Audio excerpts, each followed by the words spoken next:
வணக்கம். நான் உங்க முத்து பேசுறேன். I welcome you to our channel MP Technologies. இன்னைக்கு இந்த வீடியோல நம்ம டிஸ்கஸ் பண்ண போற டாபிக் ரொம்ப முக்கியமான டாபிக்ங்க, multitasking and multi-threading. The basics of multitasking and multi-threading. So, multitasking na enna? What is multitasking? And what is multi-threading? And how multitasking and multi-threading are interconnected. So இந்த மாதிரி விஷயங்கள் எல்லாம் நம்ம இந்த வீடியோல டீடைலா எக்ஸாம்பிள்ஸ் ஓட டிஸ்கஸ் பண்ண போறோம். So one by one பார்த்திடலாமா? What is multitasking? Multitasking னா என்ன? Multitasking அதுல ஆன்சர் இருக்கு. அதாவது ஒரே நேரத்துல நிறைய வேலை பண்ணனும்னா that is multitasking. If you do several jobs simultaneously, if you do several tasks, if you do several operations simultaneously, is called multitasking. So running several tasks simultaneously is called multitasking. அப்போ ஒரு சில வேலைகளை ஒரே நேரத்துல simultaneously பண்ணிட்டு இருந்தோம்னா that is multitasking.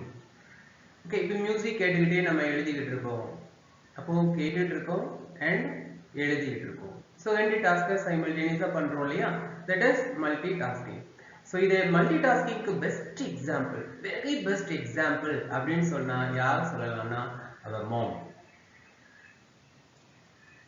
நம்மளோட அம்மா.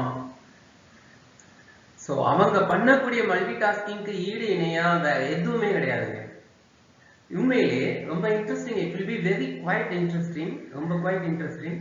அதாவது whether the mom is a working woman or homemaker, யாரா இருந்தாலும் ஸோ அவங்க பண்ணக்கூடிய மல்டிடாஸ்கிங் எப்படி இருக்குன்னு பார்க்கலாமா? பாருங்க.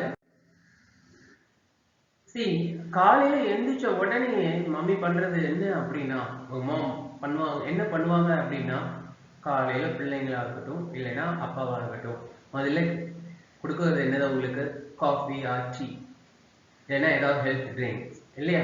ஸோ அப்படி கொடுக்கும்போது பார்த்தீங்கன்னா அதுல கண்டிப்பா one of the important content அது என்னதுன்னா மில்க். ஸோ ஒன்று ஃப்ரிட்ஜுக்குள்ள கண்டிப்பா வாங்கி வச்சிருப்போம் பாக்கெட். ஸோ இந்த பாக்கெட் எடுத்து என்ன பண்ணுவாங்க, முதல்ல பால் பாக்கெட் எல்லாம் வாங்கிட்டு வராங்கன்னா கூட அதை வந்து என்ன பண்ணுவாங்கன்னா, ரொம்ப கூலா இருந்ததுன்னா ஃபர்ஸ்ட் அதை வந்து ஒரு பவுல்ல கொஞ்சம் வாட்டர் விட்டு அதுக்குள்ள அந்த பாக்கெட்டை இந்த கூலிங் போகிறதுக்காக போட்டு வைப்பாங்க இல்லையா? எந்திரிச்ச உடனே இப்போ ஃப்ரீசருக்குள்ள இருக்கு, மில்க் கண்டெய்னருக்குள்ள இருக்கு அப்படின்னா அதை எடுத்து முதல்ல வந்து என்ன பண்ணுவாங்க, கூலிங் போகிறதுக்காக தண்ணியில போட்டு வைப்பாங்க.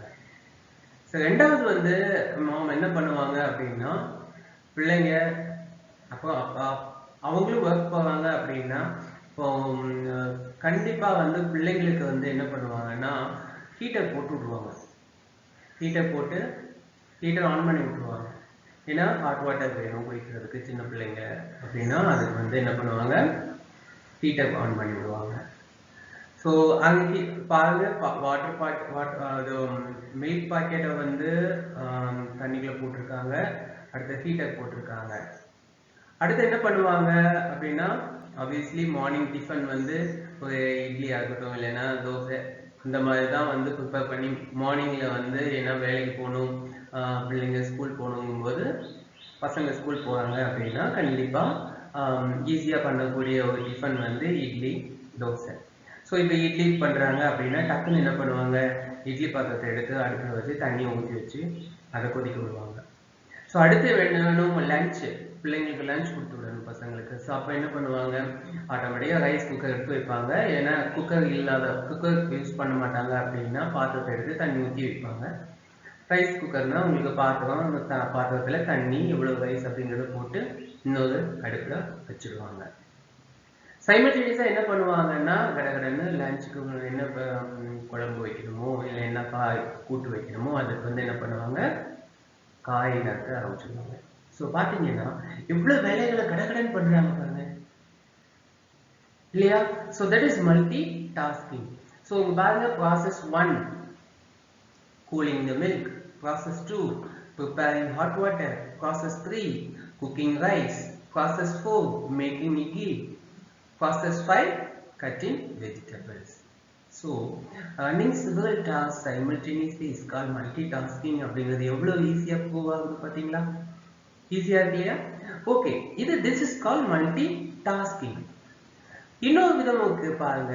அதாவது நம்ம மாம் வந்து இப்போ பொதுவாகவே எல்லாருமே ரொம்ப இன்டெலிஜென்ட்டா காஸ்ட் சேவிங், அதாவது மிச்சம் பிடிக்கிறது தான் மெயினாக வந்து ஒர்க்கிங் உமனாக இருந்தாலும் ஹோம் மேக்கராக இருந்தாலும் அதை தான் யோசிப்பாங்க. ஸோ இந்த ப்ராசஸ்லேயே சில விஷயங்கள் பண்ணுவாங்க. அது என்னன்னு பாருங்க. இதை பாருங்க, இந்த ப்ராசஸ் 4ல பாருங்க என்னன்னா மேக்கிங் இட்லி, அப்படிதானா? ஸோ இந்த இட்லி வந்து பண்ணும்போதே உள்ள வந்து என்ன பண்ணிடுவாங்கன்னா, மார்னிங் டிஃபனுக்கு எக் கொடுக்கணும் அப்படின்னு ஆசைப்பட்டாங்க அப்படின்னா டக்குன்னு என்ன பண்ணுவாங்க, உள்ளே ஒரு சின்ன பவுல்ல கொஞ்சம் தண்ணி விட்டு, இல்லைன்னா தண்ணி ஆல்ரெடி உள்ள இருக்கிற தண்ணியிலே முட்டையை போட்டு விட்டுருவாங்க. அப்போ உங்களுக்கு பாருங்க, இட்லியும் வேகும், முட்டையும் பாயில் ஆகும், முட்டையும் வெந்துடும் இல்லையா? ஸோ அது கூட என்ன பண்ணுவாங்க, ஓகே மத்தியானம் டால் ப்ரிப்பேர் பண்ணணும், பருப்பு சாம்பார் வைக்கணும், இல்லை பருப்பு கூட்டு கொடுக்கணும் அப்படின்னு நினைச்சாங்க அப்படின்னா ஜஸ்ட் ஒரு சின்ன கிண்ணத்துல கொஞ்சம் தண்ணி வச்சு பருப்பு போட்டு அதுக்குள்ளே வச்சிருவாங்க. ஸோ அப்போ பாருங்க, ஒரு ப்ராசஸ்க்குள்ளேயே வந்து நாம் வந்து 3 டாஸ்க் பண்றோம். இட்லி, எக்கு, அடுத்து என்னது dal. So making idli, boiling egg and cooking dal are the 3 tasks done under a single process. அப்படிதானா? ஒரு ப்ராசஸ்க்கு அப்போ த்ரெட்னா என்ன? Task under a process. Every process will have one task at least. Every process will have one task at least.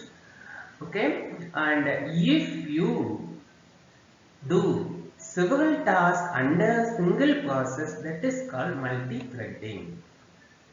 அப்ப ப்ராசஸ்னா என்ன? It's a heavyweight process. த்ரெட்னா என்ன? lightweight process. Lightweight process, sub process, under a process. So thread is a task under a process. அழகா சொல்லிடலாம் இல்லையா? S. Okay, இது இன்னும் கொஞ்சம் computer டேர்ம்ல, நம்ம கம்ப்யூட்டர்ல நம்ம மல்டி டாஸ்கிங் பண்றோமா? ஆப்வியஸ்லி எஸ், ஷுவரா நம்ம பண்றோம். இப்போ பாருங்க, இப்போ என்னோட கம்ப்யூட்டர் இருக்கு, இதுல பாத்தீங்கன்னா ப்ராசஸ் 1 P1 அப்படி கொடுத்துருக்கு பாருங்க. ப்ராசஸ் P1 வேர்டை ஓபன் பண்றோம். ஓகே, ஒரு 100 பேஜஸ் டாக்குமெண்ட் வந்து நான் பிரிண்ட் கொடுக்குறேன். ஸோ அப்போ எனக்கு வந்து பிரிண்ட்டுக்கு அப்படியே 100 பேஜஸும் டக்குன்னு பிரிண்டருக்கு போயிடுமா? இல்லை, அது depends upon the printer buffer capacity. The computer will send number of pages to the printer. இப்போ printer buffer னு ஒன்று இருக்கும். printerல printer will be having buffer. Buffer is nothing but a temporary storage area where the pages are temporarily kept. இப்போ நீங்க இங்க இருந்து அனுப்புவீங்க அப்படின்னா ஒரு 4 பேஜ் தான் பிடிக்கும் அப்படின்னா அது 4 பேஜா அனுப்பும் பிரிண்டருக்கு. அப்ப அந்த 4 பேஜ் பிரிண்ட் ஆன பிறகு அடுத்த 4 பேஜ் அனுப்பும். ஸோ அப்போ ஃபர்ஸ்ட் 4 பேஜ் அனுப்பி வைக்கணும். சைமல்டேனியஸா நீங்க என்ன பண்றீங்க, மீடியா பிளேயர் ஓபன் பண்ணி, விண்டோஸ் மீடியா பிளேயர் ஓபன் பண்ணி உங்களுக்கு பிடிச்ச பாட்டு பிளேலிஸ்ட் கிரியேட் பண்ணி வச்சிருக்கீங்க. அதில் ஒரு 20 சாங்ஸ் இருக்கு, அதை வந்து பிளே பண்ணிட்டீங்க. அப்ப என்ன ஆகும், அது வந்து ஒவ்வொரு சாங்கா பிளே பண்ண ஆரம்பிச்சிடும். ஸோ அப்போ உங்களுக்கு ஸ்பீக்கர்ல வந்து இந்த பாட்டு பாட ஆரம்பிச்சிடும். Process 2 P2. Okay, so side by side வந்து நீங்க வந்து ஓகே எனக்கு என்ன மெயில் இன்னைக்கு யாரும் அனுப்பியிருக்காங்களா பார்க்கணும், அவுட்லுக்கு ஓப்பன் பண்ணி விடுறீங்க. அப்போ மெயில்ஸ் எல்லாம் ரிசீவ் ஆகிட்டு இருக்கு, 1 by 1 ரிசீவ் ஆகும் மாடல் வழியா இல்லையா? ஸோ அந்த ரிசீவிங் நடந்துட்டு இருக்கு. So at the same time சைமல்டேனியஸா என்ன பண்றீங்க, ஒரு இம்பார்ட்டன்ட் டாக்குமெண்ட் இன்னைக்கு கொண்டு போய் சப்மிட் பண்ணணும், காலேஜ்ல இல்லை ஸ்கூல்ல சப்மிட் பண்ணணும், ப்ராஜெக்ட் ஒர்க் பண்ணிருக்கீங்க கம்ப்யூட்டர்ல, ஸோ அதை வந்து சிடில ரைட் பண்ணணும். ஸோ அப்போ நீங்க ரைட் பண்றீங்க. அப்போ அந்த ரைட்டிங் ஒர்க் போயிட்டு இருக்கு. P4 process P4. அடுத்து பாருங்க ப்ராசஸ் P5. ஒரு வேர்டை ஓபன் பண்றீங்க, அர்ஜென்ட்டா ஒரு டாக்குமெண்ட் டைப் பண்றீங்க, கடகடன்னு டைப் பண்ணிட்டு இருக்கீங்க. P5. This is called multitasking. So அப்போ நீங்க வந்து running several tasks simultaneously is called multitasking. Okay, இப்போ இதுல மல்டி த்ரெட்டிங் வருதா? ஆப்வியஸ்லி கண்டிப்பா. பாருங்க, இப்போ நீங்க இந்த P5 பார்த்தோம்லையே ப்ராசஸ் P5. இப்போ நான் வந்து இந்த ஒர்க் எல்லாம் போயிட்டு இருக்கு. This work is going, this work is going and this work is also being done, and this also going, this work, burning work. Okay, நான் இப்போ வந்து வேர்ட்ல டைப் பண்றேன். இப்போ டைப் பண்ணும்போதே பாத்தீங்கன்னா ஆட்டோமேட்டிக்கா சில விஷயங்கள் நடக்கும். கவனிச்சிருக்கீங்களா? இப்போ நீங்க டைப் பண்ணிட்டே இருக்கீங்க, டைப் பண்ணும்போதே பாத்தீங்கன்னா உங்களுக்கு ஸ்பெல்லிங் செக் பண்ணும். ஆட்டோமேட்டிக்கா அது வந்து என்ன பண்ணும்? ஸ்பெல்லிங் செக் பண்ணும். அடுத்து பாத்தீங்கன்னா கிராமர் செக் பண்ணும். இப்போ நீங்க ஏதாவது ஸ்பெல்லிங் மிஸ்டேக் விட்டீங்கன்னா அது வந்து it will put a red, it will underline the word with red color இல்லையா? சோ அதே மாதிரி கிராமட்டிக்கல் மிஸ்டேக் அப்படின்னா கிரீன் கலர்ல அண்டர்லைன் பண்ணி காட்டும். அதே மாதிரி பாத்தீங்கன்னா ஆட்டோ சேவ், இப்போ நீங்க வந்து ஒரு ஆட்டோ சேவ் ஆப்ஷன் நம்ம கொடுத்து வச்சிருக்கோம் அப்படின்னா அது எவ்வளவு செகண்ட்ஸ்க்கு ஒரு தடவை இல்லை எவ்வளவு மினிட்ஸ்க்கு ஒரு தடவை வந்து சேவ் பண்ணிக்கணும் அப்படின்னா அதை ஆட்டோமேட்டிக்கா சேவ் பண்ணும். Auto save. அதே மாதிரி பாத்தீங்கன்னா ஆட்டோ கவுண்ட். ஆட்டோ கவுண்ட்னா என்னன்னா நீங்க டைப் பண்ணும்போதே உங்களுக்கு வந்து எவ்வளவு நம்பர் ஆஃப் லைன்ஸ் அடிச்சிட்டு இருக்கீங்க, எத்தனை வேர்ட்ல இருக்கீங்க, எத்தனை கேரக்டர் டைப் பண்ணிட்டு இருக்கீங்கன்னு அழகா உங்களுக்கு கீழே காட்டிட்டு இருக்கும் இல்லையா? அது ஒரு கவுண்ட். அது அந்த ஒர்க் டாஸ்க் ஒன்று ஓடிட்டு இருக்கு. அதே மாதிரி பாத்தீங்கன்னா ஆட்டோ கரெக்ட். இப்போ நீங்க டைப் பண்ணிட்டு இருக்கும் போதே இஃப் யூ அது ஃப்ரீக்வன்சி, அதாவது ஃப்ரீக்வெண்டா பண்ணக்கூடிய சில மிஸ்டேக்ஸ் இருக்கும். இப்போ தி எலிபென்ட் அப்படின்னு டைப் பண்றீங்க அப்படின்னா THE அதுக்கு பதிலாக HTE கொடுத்தீங்கன்னா டக்குன்னு அதுவே கரெக்ட் பண்ணும். we can train for auto correct. நம்மளே ட்ரெயினும் பண்ணலாம். இப்போ நான் இந்த மாதிரி வேர்ட்ஸ் எல்லாம் எனக்கு ஃப்ரீக்வெண்டா தப்பு வரும், மிஸ்டேக் வரும், மாத்தி அடிச்சிடுவேன், ஸோ இதெல்லாம் இப்படி கரெக்ட் பண்ணு அப்படின்னு நம்ம வந்து ட்ரெயின் பண்ணிக்கலாம். அது கூட கொடுக்கலாம் வேர்ட்ல. அப்படி கொடுத்து வச்சிருந்தோம் அப்படின்னா அது ஆட்டோமேட்டிக்கா அந்த ஒர்க்கும் நடக்கும். ஸோ பாத்தீங்கன்னா நம்ம டைப் பண்ணும்போது as we are typing, these are all the tasks are done, automatically done. நம்ம எதுவும் பண்ணல, அதுவே கரெக்டா பண்ணிட்டு இருக்கு. அப்படின்னா என்ன அர்த்தம் பாருங்க? த்ரெட், அதாவது multi threading. So number of threads are created under a process and separate individual independent task is given to each thread and each thread is doing the task. அவ்வளவுதான். So a thread is a task under a process.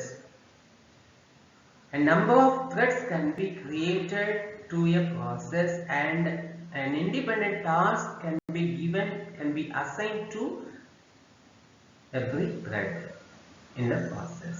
அவ்வளவுதான். ரொம்ப simple. இப்போ உங்களுக்கு multi த்ரெட்டிங்னா என்ன அப்படிங்கிறதும் ரொம்ப அழகா புரிஞ்சிருக்கும். இப்போ இந்த டெஃபினிஷனை பார்த்துடலாம். Multitasking, execution of a program is called a process. Execution, yes, of course. If you open a word, it is, what does it mean? If word.exe நீங்க பண்றீங்க அப்படின்னா the copy of the application is run, the copy of the program is loaded into memory and run. அவ்வளவுதான். So அப்போ execution of a program is called a process. Execution of a program is called a process. And running several programs in the CPU simultaneously is called multitasking. Also, it is called process-based multitasking. It is a heavyweight work. It is heavyweight. Process is heavyweight, and each process has its own address and memory. ஒவ்வொரு ப்ராசஸ்க்கும் ஒரு address and memory இருக்கும். இப்போ நீங்க task மேனேஜர்னு ஒன்று உண்டு கம்ப்யூட்டர்ல, அதை open பண்ணி பார்த்தீங்கன்னா உங்களுக்கு அழகா இது புரியும். ஸோ என்னென்ன டாஸ்க் ரன் ஆகிட்டு இருக்கு, என்னென்ன ப்ராசஸஸ் போயிட்டு இருக்கு, அந்த process ID, every process will be having its own ID and memory, address and memory. And the cost of communication between the processes is high. And switching from one process to another process require time. ஒரு ப்ராசஸ்ல இருந்து இன்னொரு process, இப்போ எக்ஸாம்பிளுக்கு வந்து நம்ம print out எடுத்துட்டு இருக்கோம். பிரிண்ட் அவுட் எடுத்துட்டு இருக்கும்போதே அடுத்து என்ன பண்றோம்னா மியூசிக் ப்ளே பண்றோம். அப்போ 4 பேஜ் அங்க அனுப்பி விட்டுட்டு அது என்ன பண்ணும், மியூசிக்கை ப்ளே பண்ணும். மியூசிக்ல ஒரு மியூசிக்கை எடுத்து என்ன பண்ணும், ஸ்பீக்கர்ல ப்ளே பண்ணி விட்டுட்டு அடுத்து என்ன பண்ணுது, நம்ம வந்து மெயில் ரிசீவர் தான் பார்க்குது. மெயில் ரிசீவ் பண்ணுது, ஓகே மாடம் வந்து டிலே ஆகுது, மாடம் வந்து ஸ்பீடு கம்மியா இருக்கு, உடனே அடுத்து என்ன பண்ணும், அது வந்து பர்னிங்ல கான்சென்ட்ரேட் பண்ணுது. அவ்வளவுதாங்க multi tasking. So to perform multitasking, the CPU switches among tasks very frequently. So இத வந்து நீங்க வந்து if you are a computer science student and if you have studied operating system paper OS அப்படின ஒரு paper வந்து அத நீங்க படிச்சிருந்தீங்கன்னா அதுல வந்து நீங்க அந்த மல்டி டாஸ்கிங் இதுல வந்து நீங்க OS ல வந்து எப்படி நடக்குதுங்கறத டீடைலா கூட தெரிஞ்சுக்கும். அதுல வந்து ஒரு இது படிச்சிருப்பீங்க, இந்த ஸ்விட்சிங் அப்படின்னு ஒரு கான்செப்ட் படிச்சிருப்பீங்க, கான்டெக்ஸ்ட். ஸோ அதில் வந்து என்ன ஆகும், அது வந்து எப்படி பண்ணும் அப்படின்னா, இப்போ ஒரு டாஸ்க்கு வந்து இவ்வளோ டைம் அலாட் பண்ணும், இல்லைன்னா ஒரு டாஸ்க் வந்து ஐடியல் ஆகும்போது அடுத்த டாஸ்க் வந்து என்ன ஆகும், ஸ்விட்ச் ஆகும். ஸ்விட்சிங் அப்படின்னு ஒரு கான்செப்ட் படிச்சிருப்பீங்க, அதுதான் அதன் மூலமா தான் இந்த மல்டி டாஸ்கிங் நடக்குது. ஸோ மல்டி த்ரெட்டிங்னா என்ன அப்படிங்கிறது நம்ம ஓரளவு அண்டர்ஸ்டாண்ட் பண்ணிட்டோம். ஸோ அதோட டெஃபினிஷன் பார்த்தீங்கன்னா, it is also known as thread based multi tasking. இங்கேயும் நம்ம வந்து மல்டி த்ரெட்டிங்ல ஒவ்வொரு த்ரெட்டுக்கும் ஒரு டாஸ்க் அசைன் பண்றோம், மல்டி டாஸ்கிங் பண்றோம் இல்லையா. So thread is light weight sub process. Thread is light weight, அதாவது ப்ராசஸ் இஸ் ஹெவி வெயிட் இல்லையா. So thread is light weight sub process, smallest unit of a process, a task under a process. அவ்வளவுதான், ரொம்ப simple. So thread is executed inside a process. Threads are independent. A process can have several threads running simultaneously, concurrently, and each thread can be assigned to different jobs. அதே மாதிரி பார்த்தீங்கன்னா, when a thread completes its execution, its job அப்படின்னா, the thread is destroyed or suspended. அவ்வளவுதான், ரொம்ப simple, easy. இப்போ பார்த்தீங்கன்னா இதுல ஒரு ஃபேக்ட் இருக்கு, important fact. Computer can have many active processes and threads. ஒரு computer can have many processes concurrently. நிறைய ப்ராசஸ் கண்டிப்பா ரன் ஆகிட்டு இருக்கும். பேக்ரவுண்ட் ப்ராசஸ்லாம் நிறைய ப்ராசஸ் ரன் ஆகிட்டு இருக்கும், நிறைய த்ரெட்ஸ் ரன் ஆகிட்டு இருக்கும். But the important thing is a computer that has only one single core, only one single execution core, only one processor will execute only one thread at a time. அதாவது நல்லா, once again I repeat, when a computer has only one execution core means in this is processor, it executes only one task at a time. ஒரு task தான் at a time வந்து என்ன பண்ண முடியும், work பண்ண முடியும். அப்போ மல்டி டாஸ்கிங்னு சொல்றோம், நிறைய வேலைப்படுது. Yes, of course, because the computer speed is measured by MIPS, million instruction per second இல்லையா. நம்ம படிச்சிருக்கோம், நீங்க உங்களுக்கு கண்டிப்பா தெரிஞ்சிருக்கும், computer speed is measured by MIPS, MIPS, million instruction per second. அவ்வளவு ஃபாஸ்டா இருக்கும். அப்போ ஃபிராக்ஷன் ஆஃப் செகண்ட்ஸ்ல அதால நிறைய விஷயங்களை பண்ண முடியும். அப்போ அந்த டைம் ஷேர் பண்றது, இதுக்கு இவ்வளோ செகண்ட்ஸ், இதுக்கு இவ்வளோ, அதாவது ஃபிராக்ஷன் ஆஃப் செகண்ட்ஸ் வந்து கொடுக்கறது, அலாட் பண்றது நமக்கு வந்து இது டிலே வந்து நமக்கு தெரியவே செய்யாது. ரொம்ப அதிகமா நம்மளால ரியலைஸ் பண்ண மாட்டோம். அதான் சொல்ற பாருங்க, here the processing time is shared among process and thread through the time slicing or time slicing அப்படின்னு சொல்லுவாங்க, இல்லைன்னா டைம் ஷேரிங்னு சொல்லுவாங்க. It is one of the future of operating system. But இப்போ வந்து பாத்தீங்கன்னா, இப்போ வரக்கூடிய கம்ப்யூட்டர்ல எல்லாம் பாத்தீங்கன்னா dual core processor, core to dual processor அப்படிலாம் கேள்விப்பட்டிருப்பீங்க. ஸோ அப்போது உங்களுக்கு வந்து if you have multiple processor in your computer, you need not to worry about it. So nowadays having multiple processors for a computer is more common, which is considered as multi-processing. அதுதான் நம்ம என்ன சொல்றோம்னா multi processing அப்படின்னு சொல்றோம். having more than one processor in our computer. அதாவது இப்போ மாம் வந்து இப்போ அந்த குக்கிங் எக்ஸாம்பிளே எடுத்துக்கோங்க. மாம் குக் பண்ணிட்டு இருக்கும் போதே வந்து டேடிட்ட சொல்றாங்க, போய் இது ஏதாவது ஒரு ஏதாவது வெஜிடபிள் வாங்கிட்டு வாங்க, இல்லைன்னா இஞ்சி வாங்கிட்டு வாங்க, சீப்போட இஞ்சி இல்லை, இஞ்சி வாங்கிட்டு வந்துருங்க.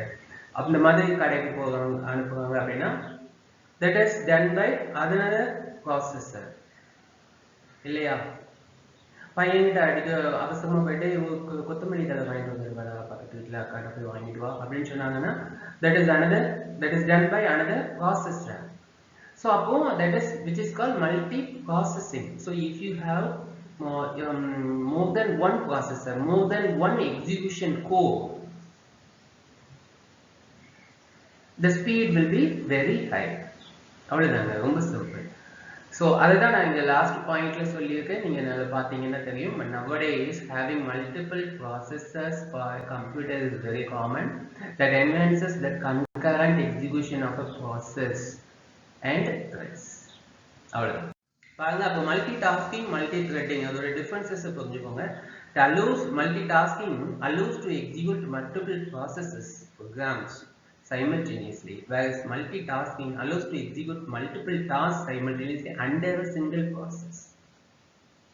And multitasking CPU has to switch between multiple processes.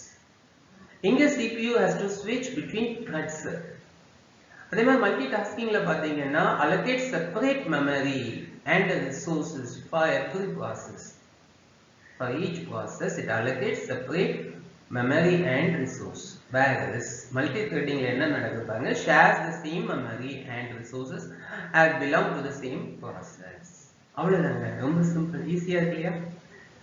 Okay, இந்த த்ரெட் ப்ரோக்ராமிங், த்ரெட்டிங் கான்செப்டை நான் ஜாவால நம்ம இம்ப்ளிமெண்ட் பண்ணிக்க முடியுமான்னா வெரி ஷுர், நிச்சயமா பண்ணிக்க முடியும். அப்போ இந்த த்ரெட் ஒவ்வொன்றுக்கும் ஒரு லைஃப் சைக்கிள் உண்டு இல்லையா? அதே மாதிரி த்ரெட்டுக்கு லைஃப் சைக்கிள் உண்டா அப்படின்னா எஸ். ஸோ அதோட லைஃப் சைக்கிள் என்ன அப்படின்னா பாருங்க, நியூ ரன்னபிள் டெர்மினேட்டர். ஸோ இந்த ரன்னபிள்ல இருக்கும்போது அதோட லைஃப் சைக்கிள்ல ஒரு சேஞ்ச் வரலாம். அது என்னன்னா நான் ரன்னபிள். New runnable terminated. இந்த ரன்னபிள்ல இருக்கும்போது அதோட லைஃப் சைக்கிள்ல வரக்கூடிய சேஞ்ச் என்ன அப்படின்னா நான் ரன்னபிள், அகைன் ரன்னபிளா ஆகலாம். ஸோ அதான் த்ரெட் ஹேஸ் டிஃபரண்ட் ஸ்டேட். என்னெல்லாம்னா இந்த ரைட் கார்னர்ல நான் சொல்லியிருக்கேன் பாருங்க, new runnable, blocked waiting, time waiting, terminated. So நியூனா ஒரு த்ரெட் புதுசாக கிரியேட் ஆகுது அப்படின்னு அர்த்தம். ஓகே, ரன்னபிள் அப்படின்னா இட் கம்ஸ் டு ரன், அதாவது த்ரூ த ஸ்டார்ட். இப்போ ஸ்டார்ட்னு ஒரு மெத்தட் உண்டு, ரன்னு ஒரு மெத்தட் உண்டுங்க. ஸோ ஸ்டார்ட் அப்படின்னு கால் பண்றீங்க அப்படின்னா it automatically calls run method. It automatically goes to run method. Start call பண்றீங்க அப்படின்னா when you call start it goes to run method. So it makes the thread runnable. அப்ப thread run ஆரம்பிச்சிடும். So run ஆகிட்டு இருக்கும்போதே நம்ம என்னெல்லாம் பண்ணலாம்னா black பண்ணலாம், வெயிட்டிங் பண்ணலாம், டைம்டு வெயிட்டிங் பண்ணலாம். ஸோ டைம்டு வெயிட்டிங் என்ன அப்படின்னா, ஓகே, ஒரு 1000 milliseconds வெயிட் பண்ண அப்படின்னா 1 செகண்ட் வெயிட் பண்ணு அப்படின்னு சொல்லலாம். வெயிட்டிங் அப்படின்னா வெயிட் அப்படின்னு ஒரு மெத்தட் இருக்கு, அதை யூஸ் பண்ணி நம்ம வெயிட் பண்ண வைக்கலாம். பிளாக்ட் அதாவது சஸ்பெண்ட் அந்த மாதிரி சொல்லலாம். இப்போ சஸ்பெண்ட்னா அகைன் நம்ம என்ன பண்ணணும், அதை ரெஸ்யூம் பண்ணணும். வெயிட்னா மறுபடியும் என்ன பண்ணணும், நோட்டிஃபை பண்ணணும்.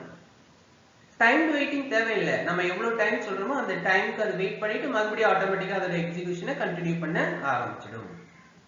ஒரு டாஸ்க் நடந்துட்டு இருக்கு, அந்த டாஸ்க் நடக்கும்போது நம்ம அதை இன்டரப்ட் பண்ணி டிலே பண்ண வைக்கலாம், அதை இன்டரப்ட் பண்ணலாங்க. அந்த இன்டரப்ஷனுக்கு தான் என்னென்ன மெத்தட் யூஸ் பண்றதை நான் சொல்லிட்டு இருக்கேன். ஸோ த்ரெட் ரன் ஆகிட்டு இருக்கு, டாஸ்க் ஒர்க், ஒரு டாஸ்க் நடந்துட்டு இருக்கு. அந்த டாஸ்க்ல நம்ம ஏதாவது அந்த ஸ்லீப் கொடுக்கலாம், அதாவது டைம் வெயிட்டிங் கொடுக்கலாம், வெயிட்டிங் கொடுக்கலாம், பிளாக் கொடுக்கலாம். அதை பத்தி நம்ம டீடைலா ஒன்று பார்க்கலாம். ஒரு important question, does Java creates thread by itself? இப்போ ப்ரோக்ராம் சும்மா ரன் பண்றேன் அப்படின்னா அங்கேயும் ஒரு த்ரெட் கிரியேட் ஆகுமா? Of course, very sure. Every Java application has a main thread. That means every process has at least one thread. இப்போ இந்த example program பாருங்க, public class t1 public static void main. உள்ள என்ன சொல்லியிருக்க பாருங்க, இந்த கரண்ட் த்ரெட்ல தான் ரன் ஆகிட்டு இருக்குங்கிறத ப்ரூவ் பண்றதுக்காக இந்த ப்ரோக்ராம் பாருங்க, thread dot current thread. நான் கரண்ட் த்ரெட்டை வாங்குவேன் t-ல. thread it's a class name, current thread is a method name. thread dot current thread அப்படின்னா எனக்கு கரண்டா என்ன த்ரெட்ல ரன் ஆகிட்டு இருக்கோ அந்த த்ரெட் எதுல கிடைச்சது, டீல கிடைச்சிச்சு. இப்போ thread is a class which helps us to handle threads. இப்போ பாருங்க நான் t.getName அப்படின்னு சொல்றேன். அப்ப எனக்கு current threadோட நேம் கிடைக்குது. அப்ப t.getState current threadோட ஸ்டேட் என்ன? நியூவா, ரன்னபிளா, டெர்மினேட்டடா, பிளாக்டா, வெயிட்டிங்கா, டைம்டு வெயிட்டிங்கா, அது எனக்கு எதுல கிடைக்கும்? t.getState. அப்போ பாருங்க t.getPriority. every thread has a priority. அது என்ன priority அப்படிங்கிறது வந்து அது சொல்லும். ஸோ பாருங்க அழகா அவுட்புட் கிடைக்க பாருங்க ஜாவா t1 அப்படின்னு நான் ரன் பண்ணும்போது இந்த thread நேம் வந்து மெயின், ஸ்டேட் வந்து என்னது ரன்னபிள், அதோட priority என்ன 5. அழகா டிஸ்பிளே ஆகுது இல்லையா? உங்களுக்கு இப்போ நல்லா புரிஞ்சிடுச்சு இல்லையா? ஸோ அதாவது ஜாவா வந்து இப்போ நம்ம ஒரு ப்ரோக்ராம் ரன் பண்றோம் அப்படின்னாலே அங்க மெயின் thread ஒன்று கிரியேட் ஆகி அதில் தான் ரன் ஆகுது. threads பத்தி few points. அதாவது every thread has a name. எல்லா threadக்கும் கண்டிப்பா ஒரு நேம் இருக்கும். And thread has different states in its life cycle. threadோட லைஃப் சைக்கிள்ல it come across different states. என்னென்ன ஸ்டேட் இருக்கு அப்படின்னா new, runnable, blocked, waiting, time waiting, terminated. And threads has priority. Every thread has a priority. So minimum priority 1, maximum priority is 10, default priority வந்து 5 number. அதே மாதிரி பாத்தீங்கன்னா a thread may or may not be a daemon thread. அது என்ன daemon thread அப்படின்னா daemon threads are service provider threads. Service provider thread அப்படின்றது உங்களுக்கு ஒரு ஞாபகம் வரணும். It's a low priority thread. என்ன லோ ப்ரையாரிட்டி த்ரெட்ங்கிற நேம் கேட்ட பிறகு உங்களுக்கு ஒரு விஷயம் ஞாபகத்துக்கு வரணும். நம்ம ஜாவா வீடியோஸ்ல வந்து லோ ப்ரையாரிட்டி த்ரெட் அப்படின்னு நான் ஒரு விஷயத்துக்கு டெஃபினிஷன் கொடுத்தேன். என்னது ஞாபகம் வருதா? Garbage collection.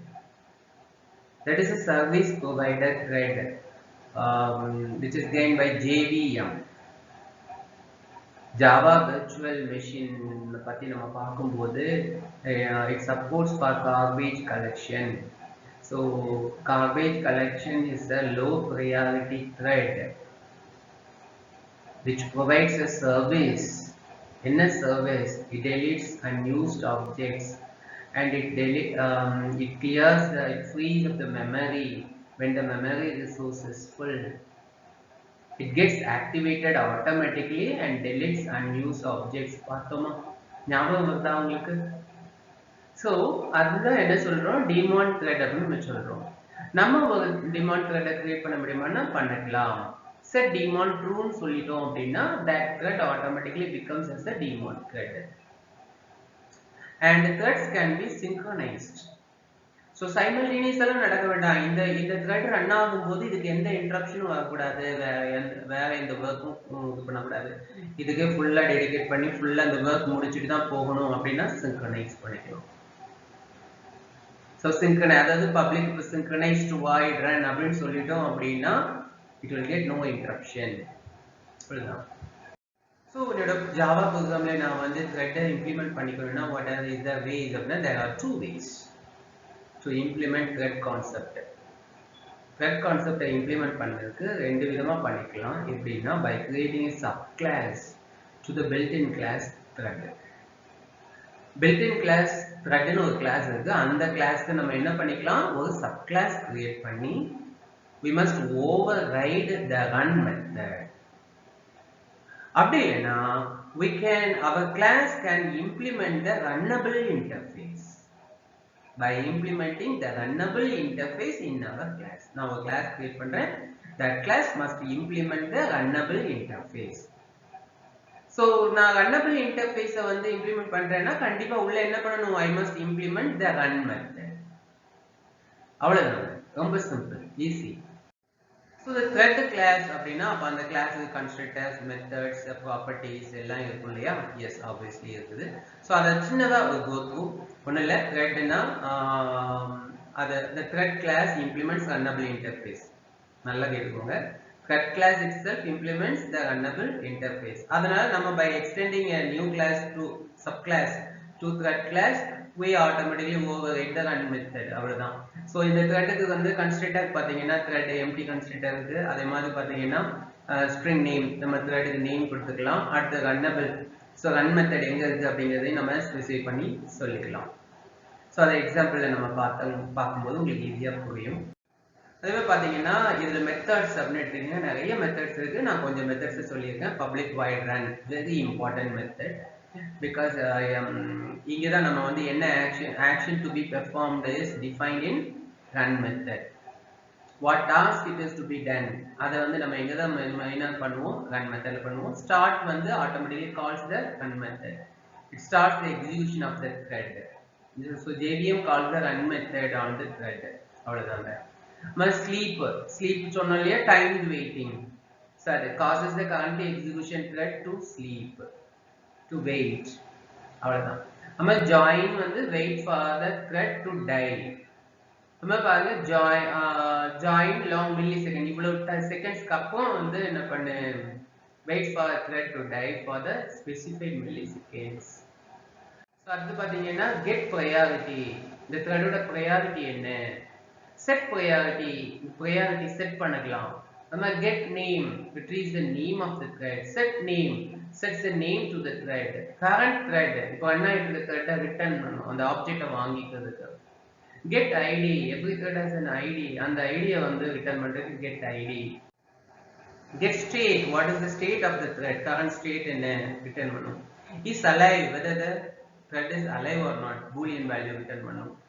Yield causes the currently executed thread object to temporarily pass. Suspend என்ன பண்ணும், பிளாக் பண்ணும்.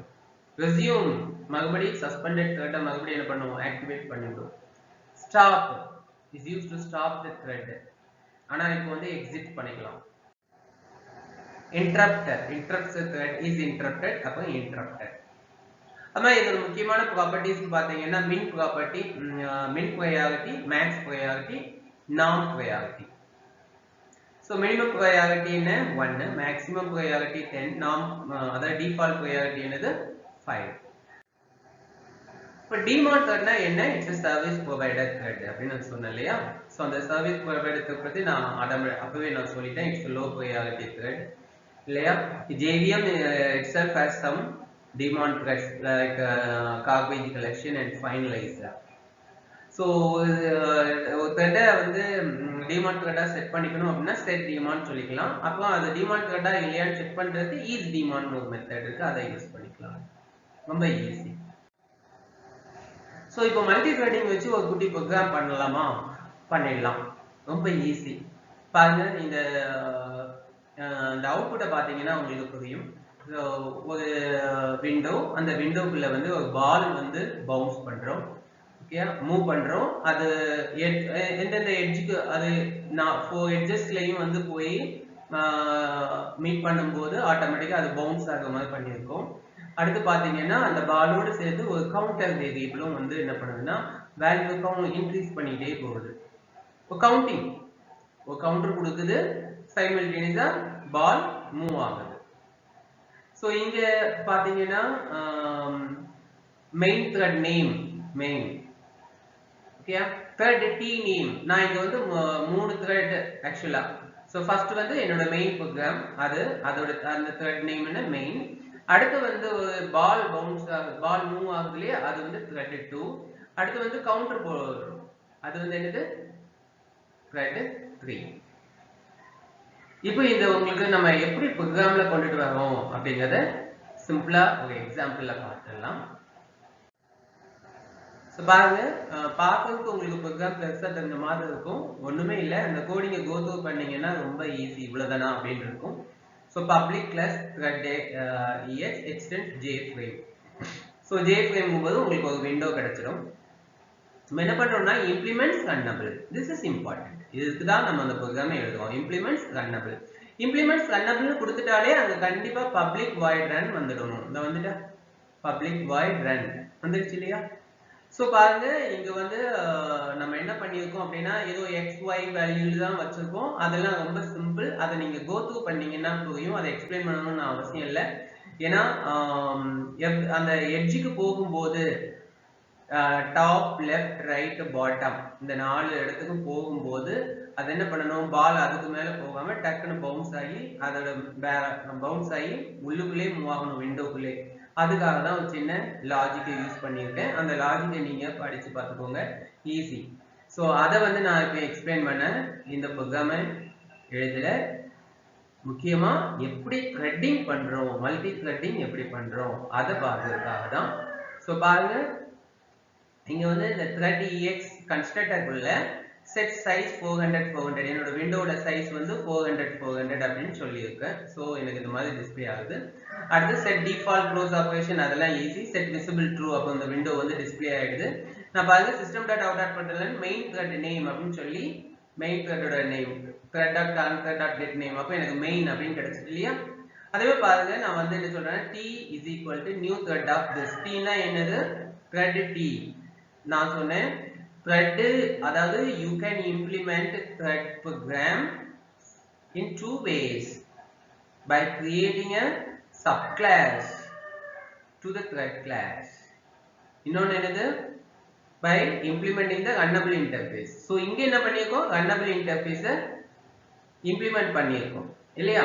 பாருங்க, t is equal to new thread of this t dot start. அப்ப t dot start னா என்ன பண்ணும், run போடும். run இங்க இருக்கா, run பண்றோம். ஓகே, அடுத்து பாருங்க என்ன பண்ணிருக்கோம், பாருங்க ரன்ல உள்ளது அந்த பால் வந்து மூவ் ஆகுற வர்க் நடக்குது. இங்க அந்த பால் மூவிங் வர்க் வந்து நடக்குது. சோ இங்க பாருங்க, அடுத்து என்ன பண்றேன், m is equal to new my thread of this. this னு பாஸ் பண்றேன் எதை, இந்த கரண்ட் இன்ஸ்டன்ஸ் thread ex. எதுக்கு, my thread. இன்னொரு thread ஒன்னு கிரியேட் பண்ணிருக்கோம், that class is a subclass of thread class. இது m is equal to new my thread. m dot start, அப்போ அந்த my threadல ரன்னுக்குள்ளே அந்த ரன் மெத்தட கால் பண்ணும். இந்த t dot start இங்க கால் ஆகுது. அப்ப m dot start னா எங்க போய் கால் ஆகும், my threadல ரன் இருக்கும், அது கால் ஆகும். இப்போ thread m name அப்படிங்கும்போது thread 3 னு டிஸ்ப்ளே ஆச்சு இல்லையா. ஓகே, அப்ப m dot startல என்ன எழுதி வச்சிருக்கோம் பாருங்க, இந்த பாருங்க my thread extends thread. So இங்க வந்து அப்போ m dot start னா எங்க ஓடி வரும், run.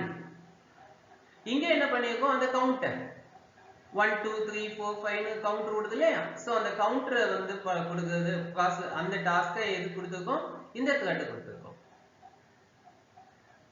சோ இங்க பாருங்க, நம்ம வந்து பப்ளிக் ஸ்டாட்டிக் void mainல என்ன பண்ணிருக்கோம், thread ex t is equal to new thread ex. ரொம்ப சிம்பிள். அப்போ பாத்தீங்கன்னா உங்களுக்கு இங்க மெயின் த்ரெட்க்கு கீழ ரெண்டு த்ரெட் கிரியேட் பண்ணிருக்கோம். ஒரு thread என்ன பண்ணுது அப்படின்னா பால மூவ் பண்ணுது, இன்னொரு thread என்ன பண்ணுதுன்னா கவுண்டிங் வர்க்க பண்ணுது. So simultaneously we are running several tasks under one process. So thread ex அதான் என்னோட program. So நான் program ரன் பண்றேன். இந்த program execution of a program is called a process.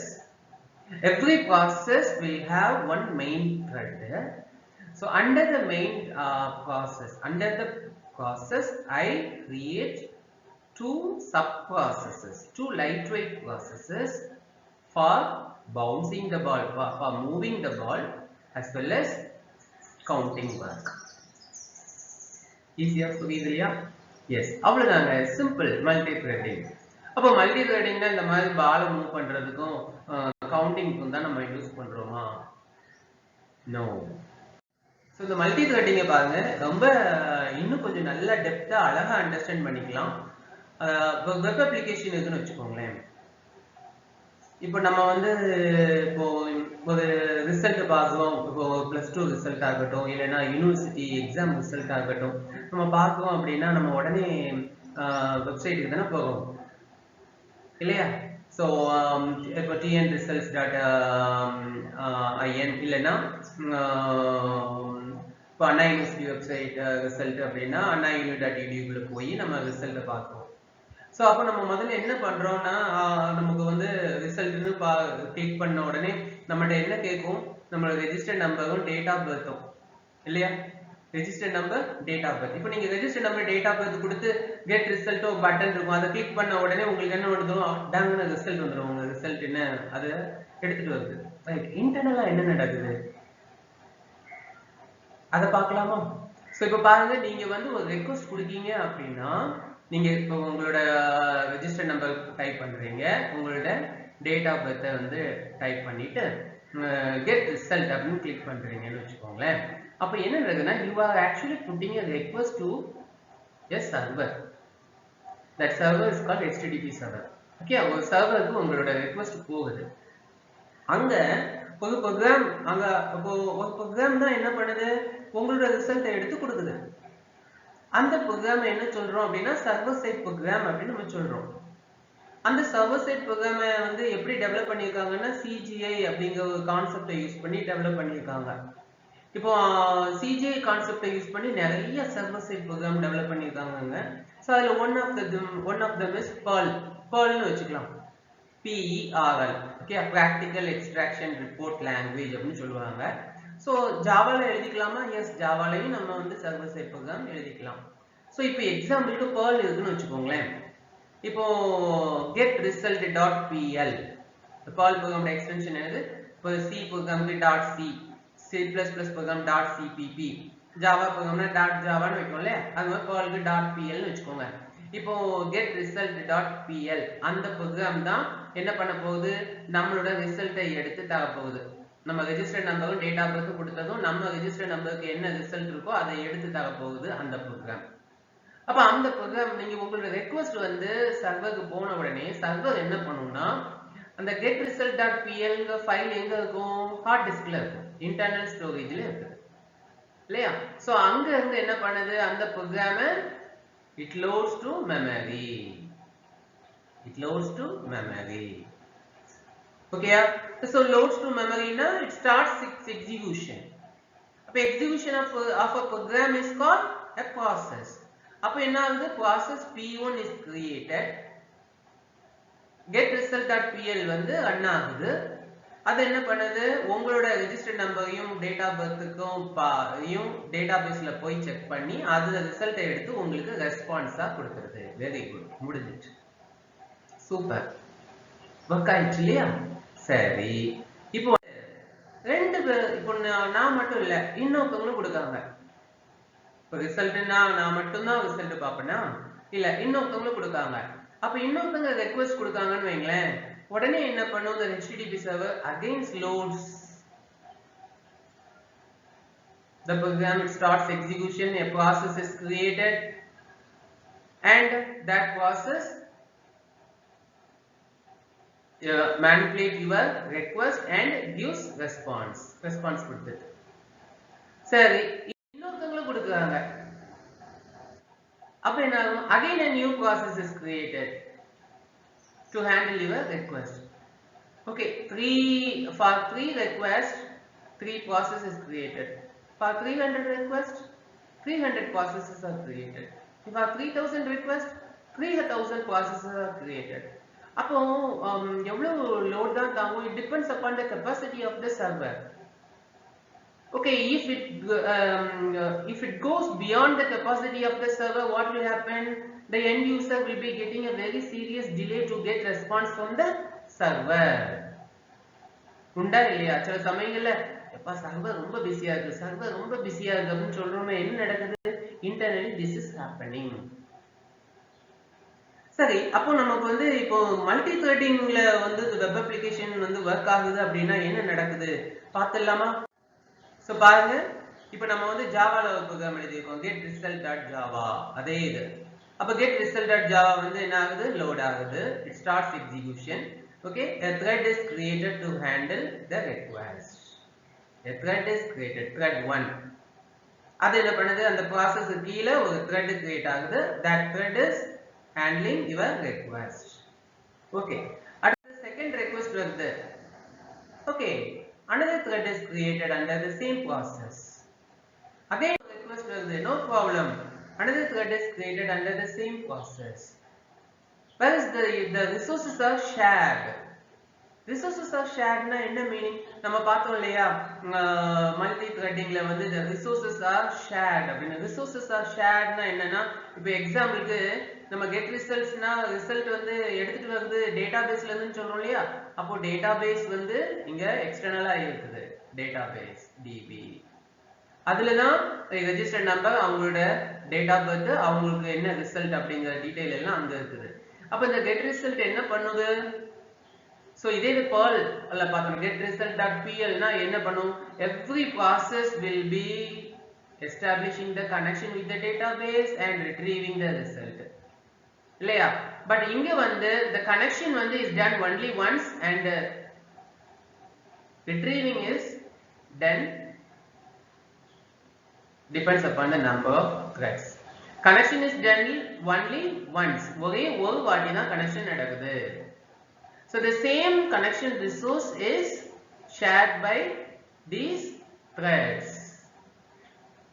ஒவ்வொரு தடவையும் வந்து நான் கனெக்ஷனை கிரியேட் பண்ணி க்ளோஸ் பண்ண வேண்டிய அவசியம் இல்லை.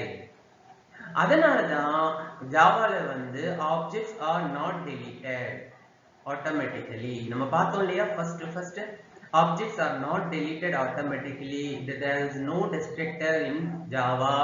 Instead of that, JVM has one service thread, a low priority thread called garbage collection, which automatically deletes the unused objects. இப்போ உங்களுக்கு புரியுதா? இப்போ ஒரே ஒருத்தங்க தான் ரிசல்ட் வந்து பார்த்துக்காங்க அப்படின்னா அந்த ஆப்ஜெக்ட் இமிடியேட்டா டெலீட் ஆகாது. The process is not deleted. This object is not deleted. The object இருக்கும். இப்போ அடுத்தப்பல request வருதுன்னா again a new thread is created to handle the request. Again a new thread is created to handle the request. So it depends upon the number of requests, number of threads are created and deleted, but the object is still alive. The object அப்படி உட்கார்ந்துட்டு இருக்கும். When the object is deleted, when the object is idle for long time, okay, நம்ம 10 நாள் கழிச்சதுக்கு அப்புறம் யாரும் result தீண்ட மாட்டாங்க இல்லையா? அப்போ when the object is idle for a long time, it is the responsibility of the garbage collection which deletes the unused objects.